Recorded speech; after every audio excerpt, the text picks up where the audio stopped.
that is most of the bathrooms were closed.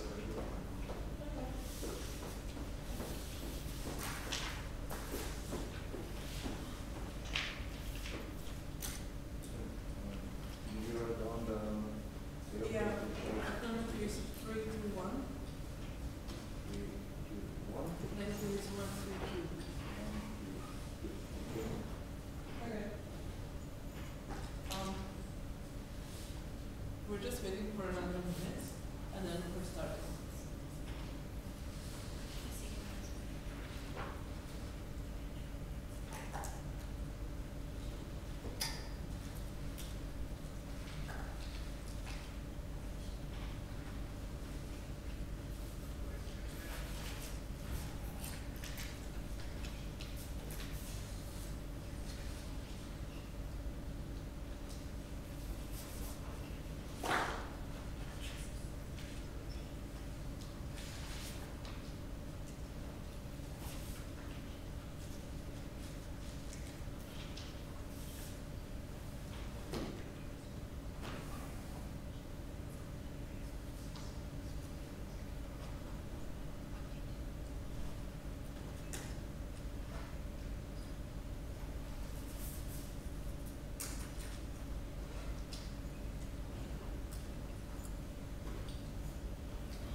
Okay,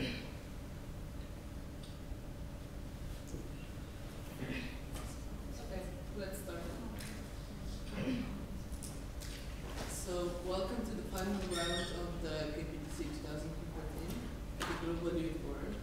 Today's topic is still universities should make all academic work they produce, including scholarly articles, course handbooks, and recorded lectures, available to the general public.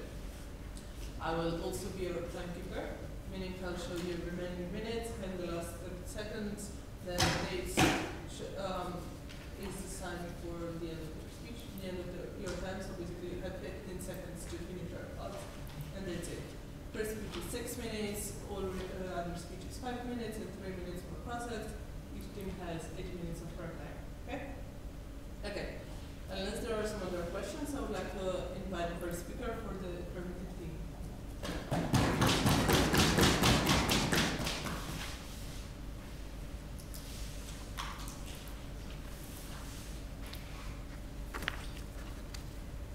Judges ready?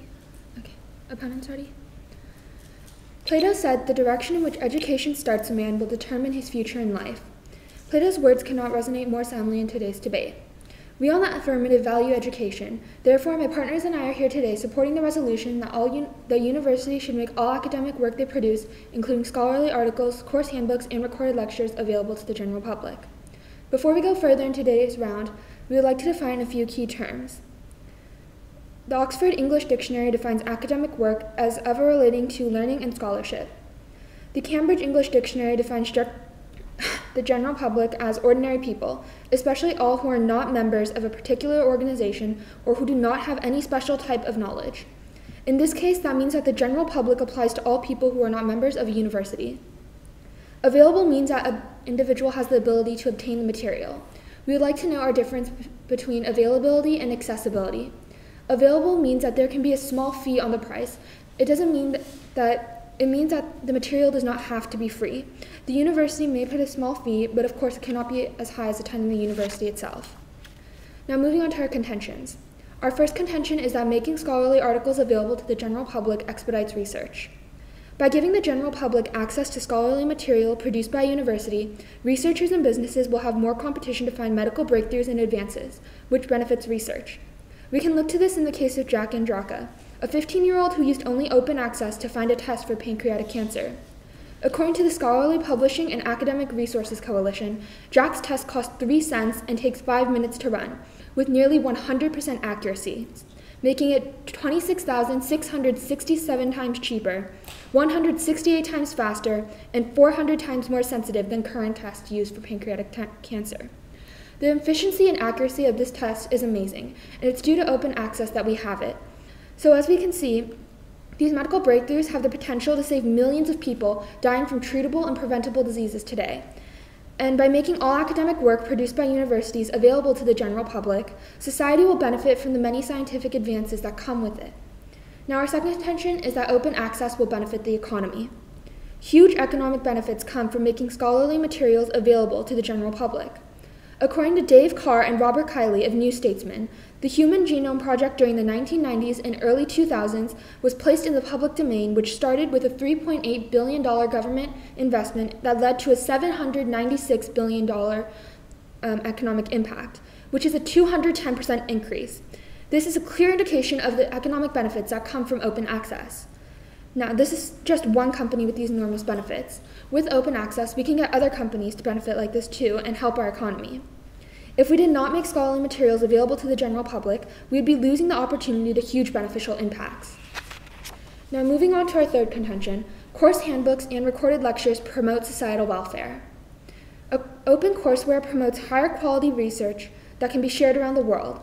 According to Paul Gillett, keynote speaker at a recent TED Talk, professors, knowing that their work will be published for others to review, work harder to produce more thoughtful and accurate research, which is a great thing.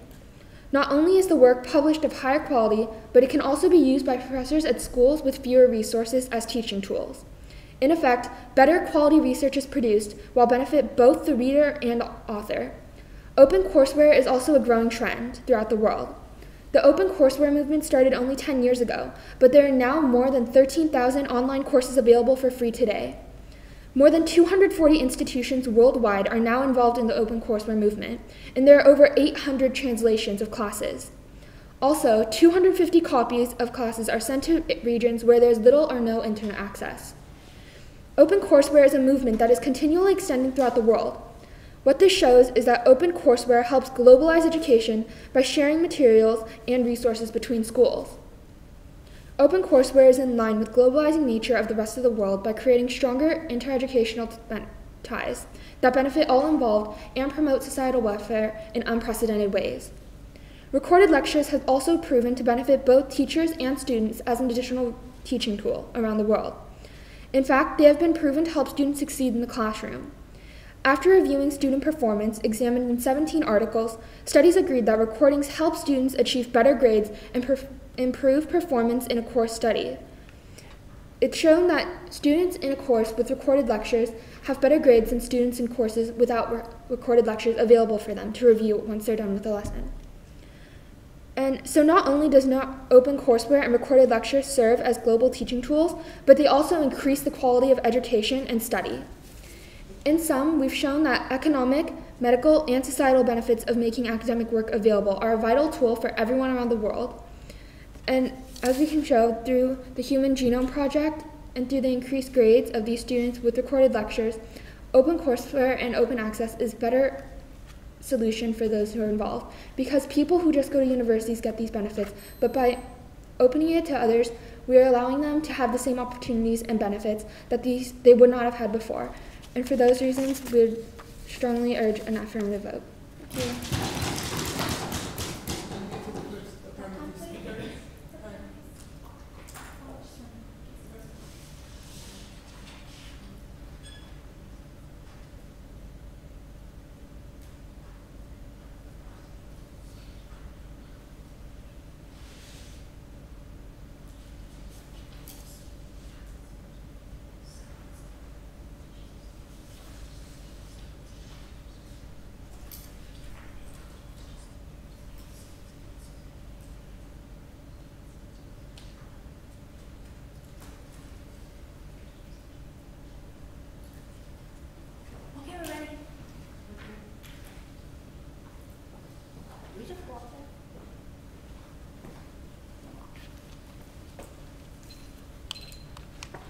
Oh, okay. Just a few points of clarification. You stated that the general public are people who don't really have the higher education or degrees or certification? We're saying that they're people who are not members of the universities, yes. So in your third contention, you stated that recorded lectures will help students, yes? Yes. Students don't count as general public in your definitions, don't they? Well, yes, but they will also be helping the general public because they will be open and available to the general public. So what does this have, then what does your third contention have anything to do with your argument? Well, students are still part of universities and they can benefit from it too. So we're helping universities, and eventually that will go back to the general public because when students can do their jobs better, then they can lead to more benefits and those will go back to the general public. No, you're opening these up for the general public, aren't you? Yes. Then how does that help the students? By your logic, you should first be helping the students, shouldn't you? So why are you helping the general public first? Isn't that a difference in priorities? Sorry, I don't think you understood. These recorded lectures help the students, and because these students do better, they will be able to make benefits that will help the general public. All right then, so you also stated that the Human Genome Project did excellently because of open educational resources, yes? Yes. How did the Human Genome Project help the economy? Well, as we said before, there was a $3.8 billion investment and a $796 billion economic impact that came with it. That's great, but how did it actually help the economy? Could you explain the process of which it actually generated all that money for the economy? Well, with these resources available on the internet, the general public was able to access this information, and they got The general public, as in the people, like you stated, who do not have any higher education, who don't have the necessary, shall we say, degrees or certifications of education?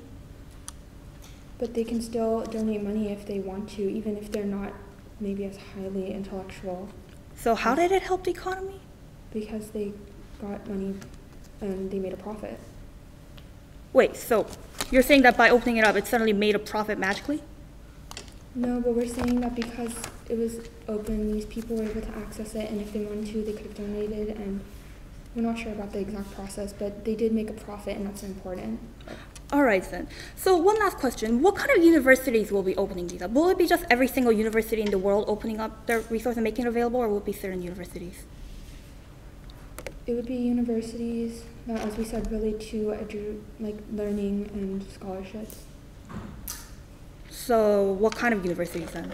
Are there any specific requirements that universities have to have? Do they have to be well-known universities, or do they have to be just colleges? It's an establishment where a seat of higher learning is housed, including facilities for research and teaching. All right then. Actually, I think that's time. Thank you. Thank you.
you.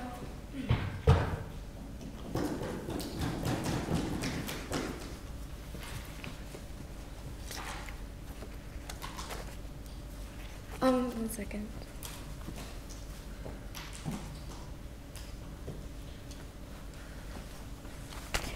Is everyone ready? Ladies and gentlemen, honorable judges, and worthy opponents, as the first speaker of the opposition side, we'd like to oppose a resolution. Universities should make all academic work they produce, including scholarly articles, course handbooks, and recorded lectures, available to the general public. Now, before we go into our points, we'd like to point out something. We'd like to ask the question, how is this different from the status quo? Our proposition has stated in their model that we would not make everything free. However, how is this different from status quo? We believe that if it has to be different, and we believe that the proposition should argue that it should be free. Okay, now our three contentions are: first, universities deserve to profit from their work. Second, making everything free to access will damage universities' ability to tap private funding. And our third contention is dangerous information becomes available to the general public. Okay, first contention. It is unfair to force professors to take on the burden and obligation of uploading this recorded lectures and lessons. Scholarly articles, course handbooks, and recorded lectures are for the students of their academic work and the professors of the universities only. It is not up to the public to say that they have to share their academic work online for free. Universities are providing a service just like any other business. They provide a service in terms of educating students who are enrolled with them. And secondly, they conduct research on a wide range of subjects. In both of these cases, the university deserves to make a profit from their work, the hard-won work. When acting as an educator, universities are in an educational free market. In this case, even when the cost is covered by the state. For example, Oxford's research activities involve more than 70 departments, over 1,600 departments, academic staff, more than 4,100 research and research staff, and over 5,500 graduate research students and external research grants, and contracts include the university's largest source of income. In 2011 to 2012, 40% of their income came from external research, while only 17% came from their income with the students' tuition. However, if we make all academic work free and open to the general public, 40% of their income will be lost. Therefore, we believe that universities deserve to profit from their work and that this resolution should fall. Second contention, making everything free to access will damage universities' ability to tap private funding. Corporations fund universities not only for the research, but also the privacy rights that come with it. They receive special rights with all the money that they spend. The private corporations that fund so much of the universities could easily leave the university and create a private research lab that would ensure privacy.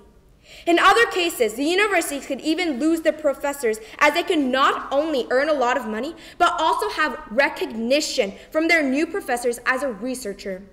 This would be detrimental for the universities, as they would be losing a valuable faculty members that teach their subject the best.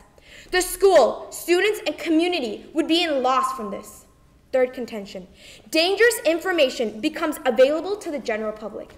Now, we would like to force that dangerous information could harm the general public. Radical actors within the community could use this sensitive information to create weapons and harm others. That imposes a threat upon the nation and therefore the people as well. University research material for the government, such as biochemical weapons, nuclear fare, and many other things.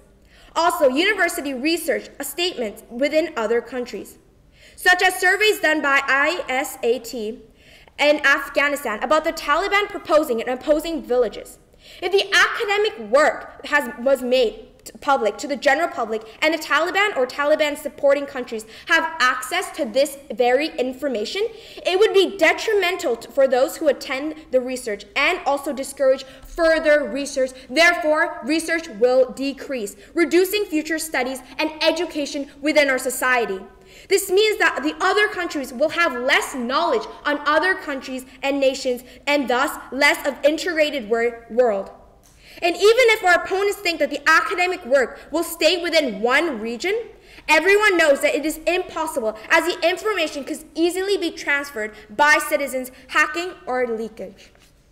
Okay, now that we've finished our explanation on why we believe that we should oppose this resolution, we'd like to refute and go over our opponent's points. Now, our opponents had three contention. Our opponent's first contention was about the research. Our opponent said with open access, it could save millions of lives and the society will benefit from this. However, one question that we have, it is the general public. Our opponents have made it clear in their model that the general public does not include students. But how does it save lives? If the general public even access the medical researches that perhaps the professors did, how would this generate economy and how would this save millions of lives? Therefore, I believe that our opponent's first contention does lack knowledge. Our opponent's second contention is about the economic benefits. Our opponents have clearly stated in their second contention that we will have economic impact and gave them the example of the Human Genome Project. However, when my partner asked the question about how it generated the economic impact and the billions of dollars that our opponents claimed that they had, they said they do not know. So, we believe that there are many factors to how to generate economy. So if our opponents can't tell us exactly how the Human Genome Project and how the researchers can generate a lot of money, we believe that this lacks logic as well. We believe that if they do not profit from the researches, they cannot generate an economy. That is why I believe that our opponent's second contention fall. Our opponent's third contention says that it promotes societal benefits and it is shared around the world. Our opponents also said about the open courseware and the Human Genome Project economic benefits. However, as we've already stated, we believe that this does not generate any economic benefits. Our opponents seem to not care about the safety of the general public. That is why we oppose the resolution. Thank you.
Everybody ready?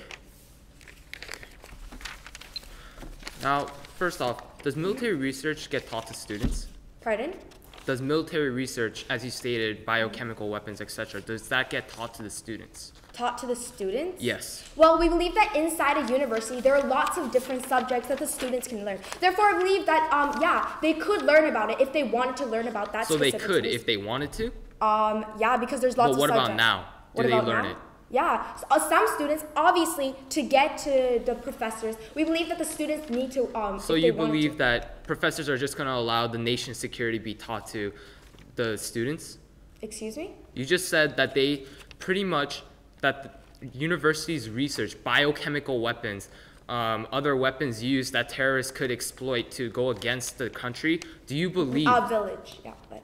Okay, do you believe that this kind of military research that will possibly threaten the nation's security will be taught to students? Okay, first of all, we believe that this is the academic work that not only the students help producing, but also the professor. Not only that, but we believe that in order to improve and develop our society, some students have to learn this material, or else nobody in the future will know about this material. Okay, thank you. Do you have the evidence to prove that it's actually taught to the students and provided to the students? Okay, as we've already stated, there was a case study done that stated, and what my partner will explain furthermore in her second speech, that states that they do these Taliban surveys that the universities do, such as Oxford and Harvard. Okay. Now, you stated against our contentions of the Human Genome Project that it's economic, that we did not explain the process, correct? Oh yeah. In the cross-sects, our opponent's first speaker said that they did not know exactly how it got. Now, what we wanted to clarify is that the Human Genome Project, it was all result out of the researching and. Okay, so what is the question? No, I just need you to I just need to clarify that. I just wanted to know what is your argument against it, that it's actually, now that it's a result out of research, as been clarified, what's your argument against this? How can you disprove? What? We do not understand what our opponents have clarified. We Okay. still believe that the Human Genome Project was a DNA research. And not only that, but we believe that it is impossible if we make it open, this incredible research open to the general public, that it increased our economy and that it generated millions of dollars. This does not seem possible. Just because they click on it on the internet doesn't mean that they So will you're generate saying money. that it just doesn't seem possible, that's all? No, our opponents did not explain how exactly that it generated these money. Therefore, we cannot just say, oh yes, we agree with our opponents. It doesn't make sense. Okay. Our opponents have to explain. So then how is biochemical weapons produced or researched at universities? Do you want me to? You can, but you do not have. Oh, okay. We believe that the professors teach the students. That's exactly how they Okay, learn. thank you.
Judges ready?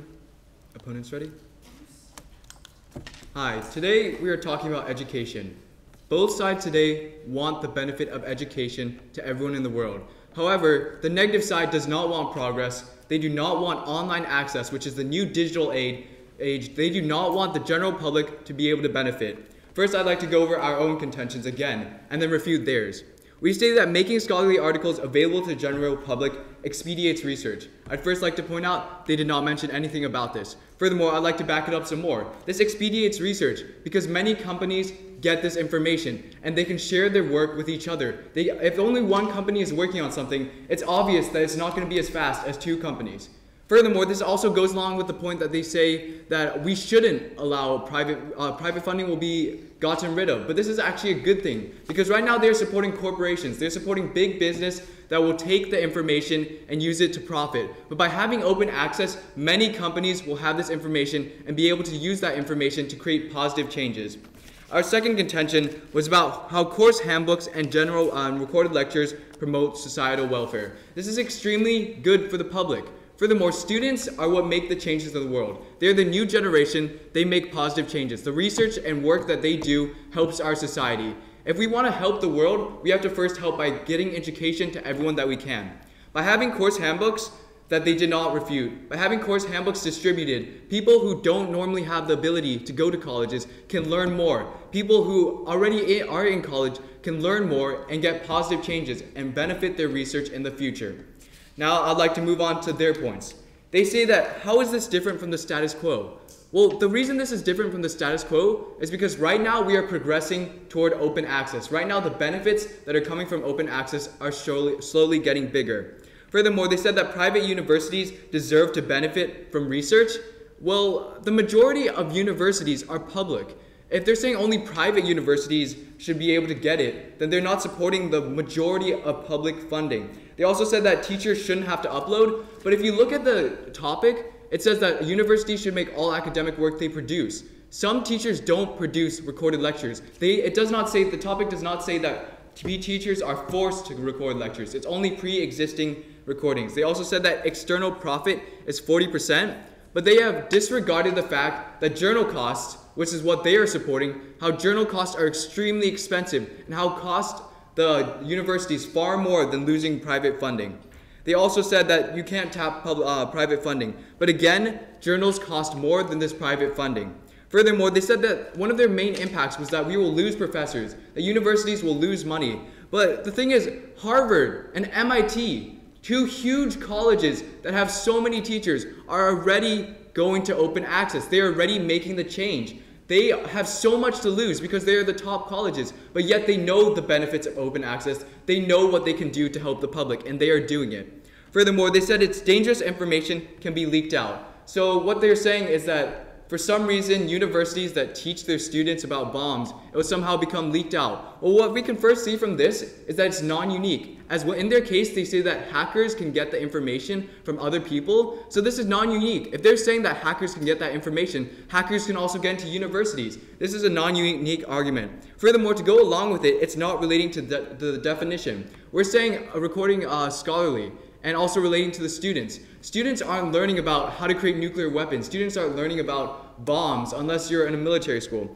Furthermore, they also stated that Al-Qaeda and other people will get used to this information and will be able to create weapons. But if you can see from the internet right now, we have knowledge about how weapons are made. We have knowledge about how bombs are made, but no one is randomly going around and making tons of bombs. The reason people don't randomly make weapons, it's not the knowledge that they need, it's the materials. You can't refine uranium for nuclear weapons in your home. You have to get special things for that. So their point about how weapons can be created is completely off topic and will never happen. Furthermore, they say that the general public won't be benefited. But the thing is, this is what mainly the debate is about. We promote that everyone will have access to this information, that students that do have access to the information will be able to create positive changes through the research they create, through the knowledge they give out, and through the progress that they make. So from this, you can see that the affirmative wants to promote education for everyone. The affirmative wants to promote research for everyone, and how they have dropped most of our points. For these reasons, I strongly believe that the affirmative has won this debate. Thank you.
Is everyone ready? Okay. Okay, are there microbiology classes for grad students or grad classes? I wouldn't know. That doesn't relate to the topic. No, but are there? I guess there could be. Okay, there could be. So then our opponents are agreeing to us that students can learn about bombs and military services, right? I agreed to microbiology. Yeah, microbiology, they teach these things. Oh, yeah, but also this argument is non-unique because this already happens. Oh, there's already, okay.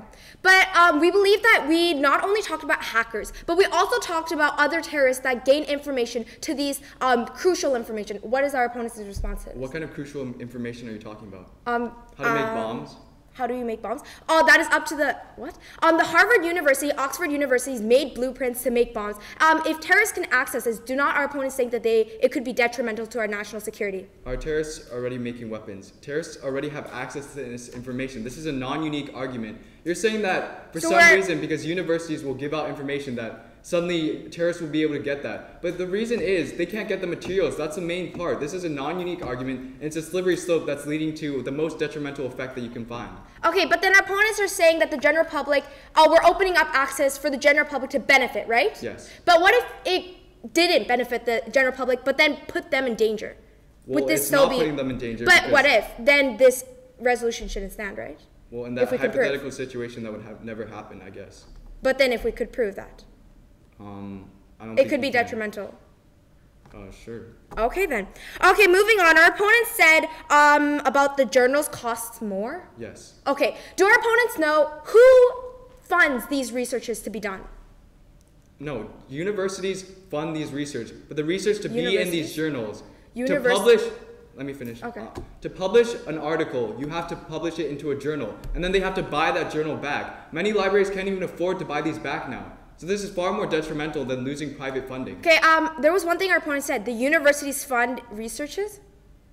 Yes, you said yourself in your speech that funds from that is how they get their research done. But the thing is, to publish that research, they have to put it in journals. Okay, another thing our opponent said in our opponent's speech was about the companies sharing information. So what is the one thing that the companies want most? Is it not money? Yes, it is profit. Okay, it is profit. So why would the companies share these important researches that they need to profit from? Open access, it's already there. Open access is already there? Yes, because we are advocating for open access. Because of open access, more than one company will be able to access this information. But what gives our opponents the idea that the companies will share this important material that they can profit from? It is already there from open access.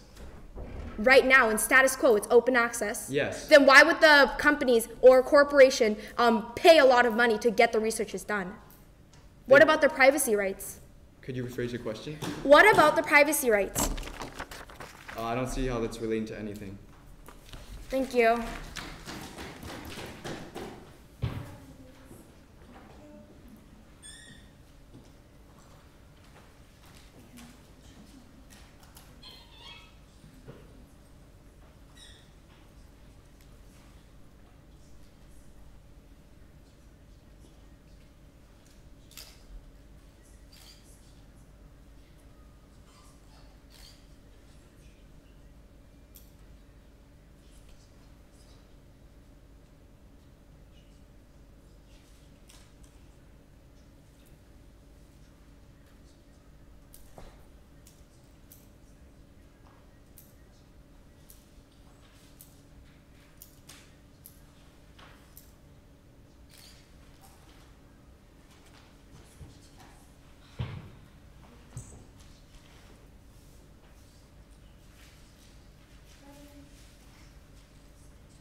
Okay, judges ready? Opponents ready? Okay. Good day, honorable judge and worthy opponents. Now, we would just like to start by saying that side opposition strongly supports the right that universities have and also the national security of the countries and also the security of the public. Now, what our opponents seem to be completely ignoring during the case is the safety matter. They ignored this.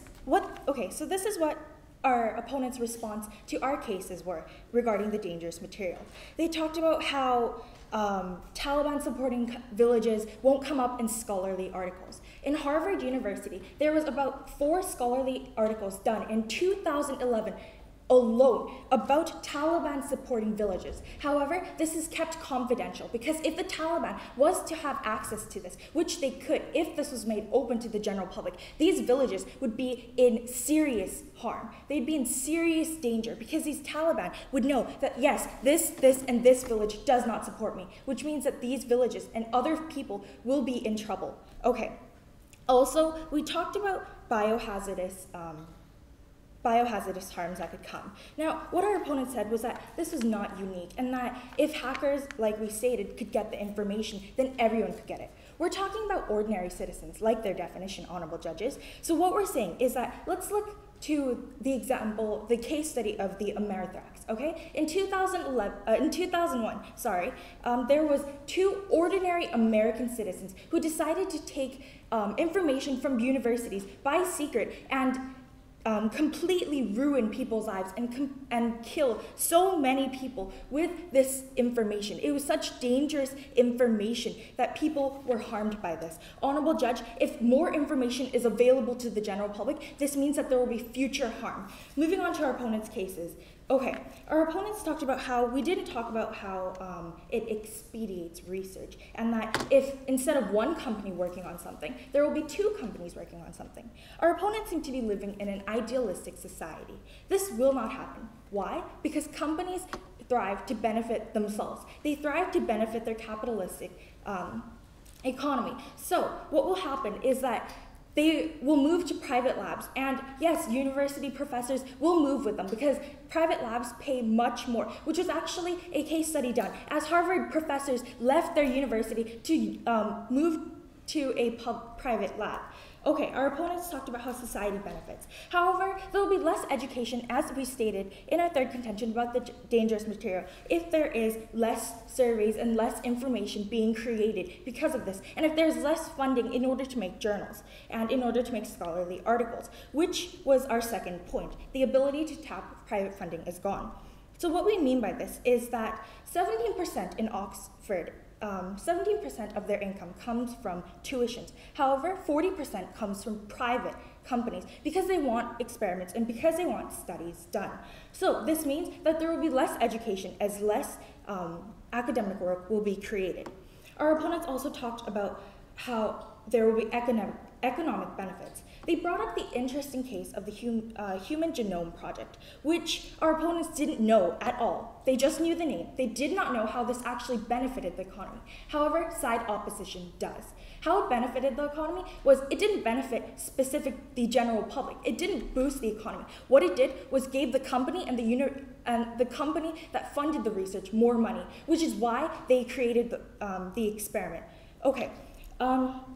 Our opponents talked about how scholarly articles will benefit small corporations in general. We don't see the tie to this because corporations, as we stated so many times, Honorable Judge, fund universities in order to gain academic research done for their companies, not for the universities.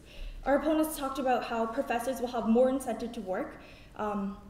But as we already covered this, as my first speaker has already covered this, it's the corporations that get the money, it's not always the professors. So we don't see any economic benefits for them either way, as the companies take the money and also the academic publishers lose money as well. Okay, now our opponents talked about the increase of grades and how people and students in general will benefit from this. However, there was no expansion. So what we see from this is that students will have less education as there's less academic work being produced, as there's less funding for the universities, which means that the universities lose money, the students lose academic work to study from, and also there will be less of an incentive to work with these universities and to profit the university at all. So what we see from this resolution is that the universities lose private funding, the universities lose students who lose the incentive, and the universities lose professors who don't need to work at the university. So for these reasons, we are very proud to oppose the resolution. Thank you.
say that, so you said that students use information to make weapons. I'm sorry. No, students and professors at universities can develop information to make weaponry and biohazardous information. Yes, but you said that there was a case where they took this information by secret so people were harmed. Yes?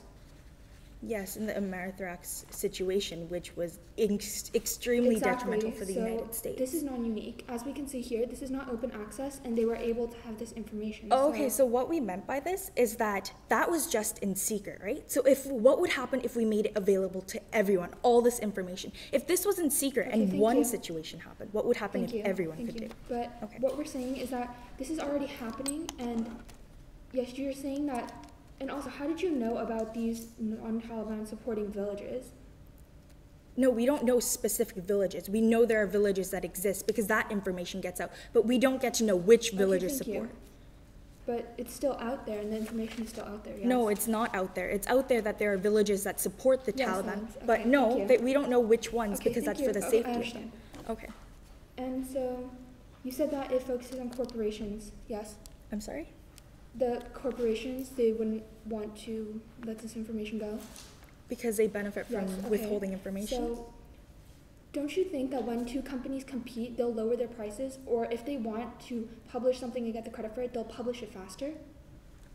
Corporations, I'm sorry, because right now the universities are doing the research, so they're the ones publishing it. So we're kind of confused with our opponent's question.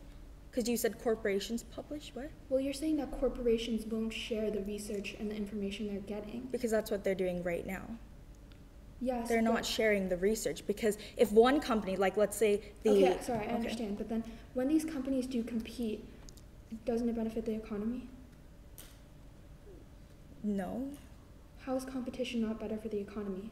Because, okay, let's look at the Honda case, okay? So Honda funds universities like Oxford University in order to develop which machine parts would run faster and for a longer period of time, right? They don't let Toyota get this information because it wouldn't benefit them. So then the private universities private corporations wouldn't fund the universities, so there would be no competition.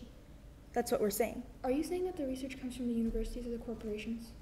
Yes, the universities make the information and then sell it to the private corporations to keep it private as of now. But they're going to release it. Okay, thank you. Okay. And you said that these corporations get money, and then do you understand that professors are not paid from these corporations once the research is done? As you said before, they sell the research once it's done. The professors do not get paid from the profits of them, yes? I'm sorry, I'm kind of confused of your question. So professors don't get paid for this research? They get paid for doing the research. Okay, thank you.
Everybody ready? Okay.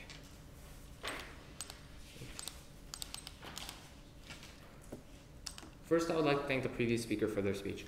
Now, moving on to the third affirmative speech. First, I'd like to go over the opponent's case. For their first contention and their second contention, they stated both that private universities practically won't be able to survive. Those are their impacts. That's what they're saying. So to group those, we can see that Harvard and MIT, as we stated earlier, still survive in today's world. We can see that those two colleges that have been doing open courseware and open educational resources for the past years have survived even without such so-called tapping private funding. Therefore, we can see that those two contentions fall, as we proved earlier in today's round. Their third contention, now their whole case relies on the fact that national security will be damaged through open access. Now we can see national security will not be damaged because their third contention holds no ground in today's round. First off, it's irrelevant. Second, it's non-unique to both sides. And third, it's all based off assumption. Therefore, it's a slippery slope argument. First, we can see that it's a slippery slope argument because we can never tell whether or not those people will be able to produce it. They base it all off the assumption that they can have the information, they can make it. However, they never prove that it has happened or that it will happen. They only base it off assumption, as they stated earlier. People could be able to make biochemical weapons. People could be able to make bombs. Secondly, it's not unique because, as we can see today in current society, people already have knowledge to make weaponry like this. Now, as we stated earlier, it's also irrelevant to today's round because of the two factors, that it's non-unique and that also it's a slippery slope argument that it won't happen. They have not proven with evidence that it will happen and that it has happened. Now, moving on to the affirmative case, our first contention is that it expedites research. Now, what they said against our whole case is that national security will be infringed. Now, as I just proved, national security will not be infringed because it was all based off assumption, and we can drop that argument as it holds no ground in today's round, as it holds no impacts in today's round. Now, our first contention remains untouched because they did not prove how research is more is faster through negation, and they did not prove how open access is slower in research. Now, we can also see that they did not counter our impact of the Jack and Draka card, where we can see that pancreatic research was actually there was more research against pancreatic cancer, and they never disproved that. They never provided any clash towards this, so we can see that this impact still stands, our first contention still stands, and we can see that open access is still the more viable option as it expedites research. Now, our second contention is that open access benefits the economy, and we use the human genome example. However, the opponent, what they stated against this is that money is, first off, they said that we did not explain the process, and then they explained the process as saying that it only went to the company, it only went to the corporation. Now, we can see that, and they also said that no money went to the professors at all. Now, we can see that universities and open access still remain sustained. It is not the fact that today's round is not based on the fact that universities and professors have to profit. As we can see in today's world, it's already happening. Universities and not universities and professors, but private corporations already profit. Now, what we're saying is that this will add on to those private corporations profiting, and also it will allow for, as we stated earlier, professors and universities to disseminate their knowledge. Now, our third contention, we can see that to counter our third contention, they stated that universities will lose all funding. But as we can see, Harvard and MIT, they still have survived after years of open courseware, and the impacts of this are ultimately that open access can still exist, and it ultimately leads to more benefits towards private corporations, which is not negative, as the opponent has not proven. And secondly, it allows for a dissemination of knowledge. Now, moving on. Now we will move on to two main issues to judge today's round. Now the first, who upholds education? Secondly, who upholds societal welfare? Now we can see education is upheld better by the affirmative than the negative. As we can see, the affirmative has upheld their burden to show how it is better for universities to allow the general public to have access to scholarly articles, recorded lectures, and course handbooks. As we can see, of the affirmative has proven that not only does it allow for dissemination of knowledge and allow for more benefit to the medical world, it also allows for private corporations to benefit, and that ultimately leads us to next, societal welfare. Societal welfare is more benefited because we cannot, the affirmative, negative has not proven that national security will be infringed. It is all a slippery slope argument. Therefore, we can see that the negative has nothing to prove that the affirmative will not promote societal welfare. As we can see through pancreatic research, it upheld societal welfare. Now, ultimately, the reason why the affirmative has run this round is because the affirmative case remains untouched. It still stands. The negation falls, and we can see that societal welfare and education are better upheld by the affirmative. Thank you.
Did you leave this up here?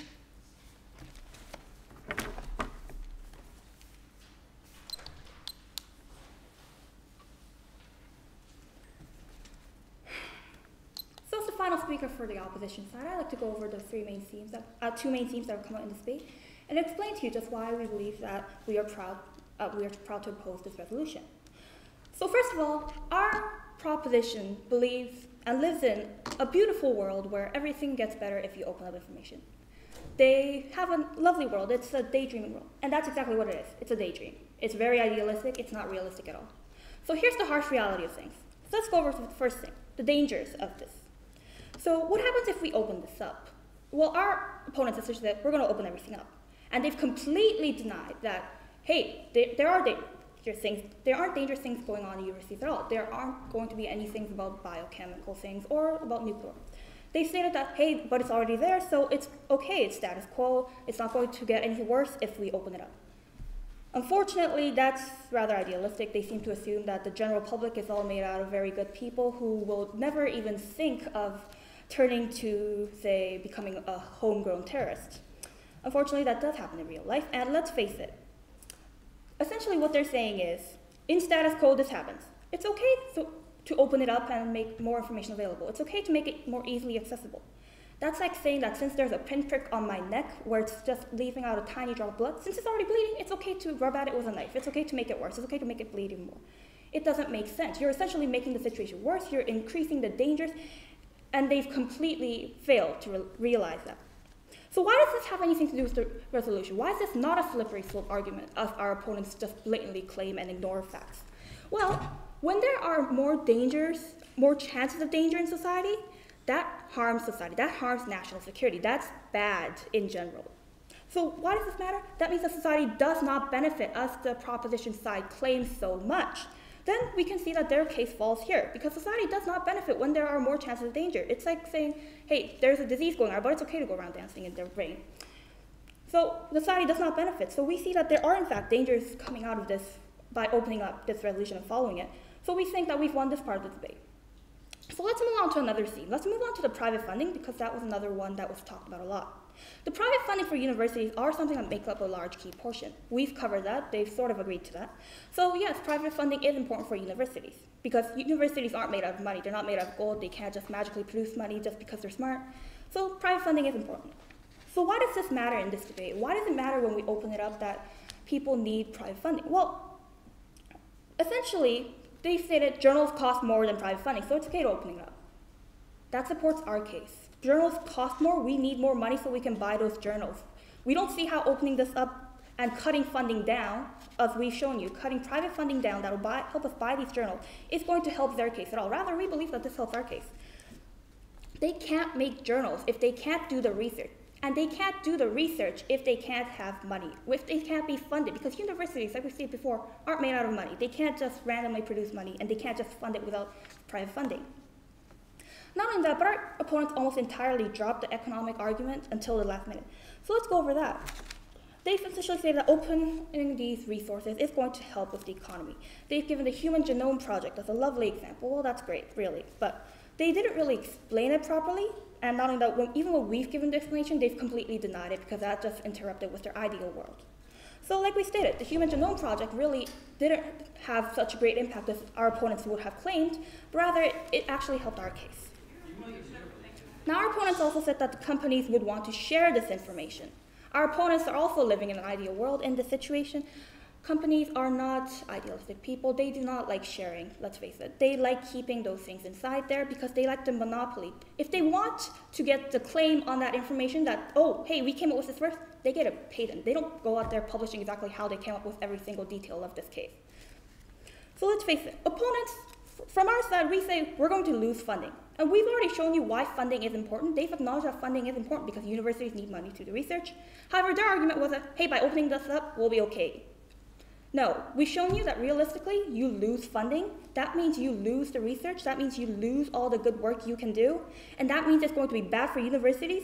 And we completely agree that good universities are good for society. So by doing this, we essentially lose good universities, and in the end, we lose a good society. Our opponents came up with the case of, say, Harvard and MIT, how they're going on very well. Harvard and MIT are rather high-class universities, not only that, but they don't quite follow the same model our opponents set for us. We're not quite sure how this is exactly linked to it, but we also do believe that they also have their specific motives, and they do gather much money from tuition. So in the end, we say that opposition won, and we are proud to represent this. We are proud to go against this resolution. Thank you.